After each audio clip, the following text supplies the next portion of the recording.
The US dollar is still losing ground across the board, with its index trading at near the lowest level in a month.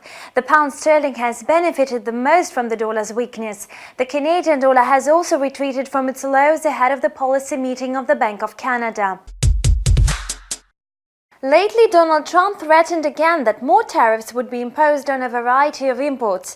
After his warning, investors realized that trade wars could last indefinitely, with prospects of further escalation. This scenario stoked fears and sparked off volatility across financial markets.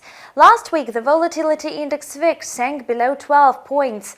At present, it settled up at near 16. Dynamics of safe haven currencies are seen as a good barometer of market sentiment. This week, they signal risk-off mood. The dollar-yen pair is trading lower, having hit a two-week low at 108.61.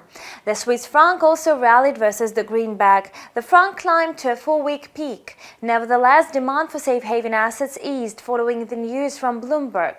Reportedly, the first phase trade deal is likely to be signed on December 15, before the tariffs on China's imports come into force.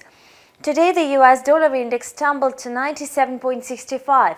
It can extend a slide if economic data from the US posts downbeat statistics, thus raising expectations for a rate cut. Today, the Institute for Supply Management is due to present a non-manufacturing PMI for November. This indicator is crucial both for the Federal Reserve and the US dollar, which could change its trajectory depending on the index value.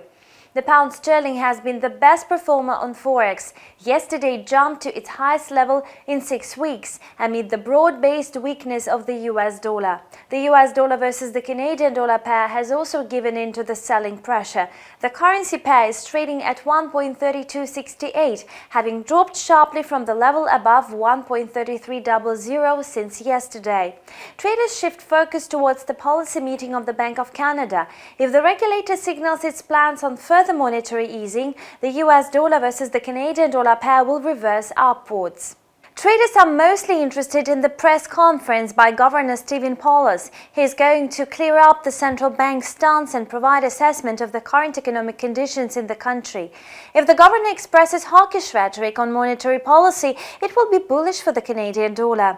That's all for today. Thanks for watching and see you back tomorrow.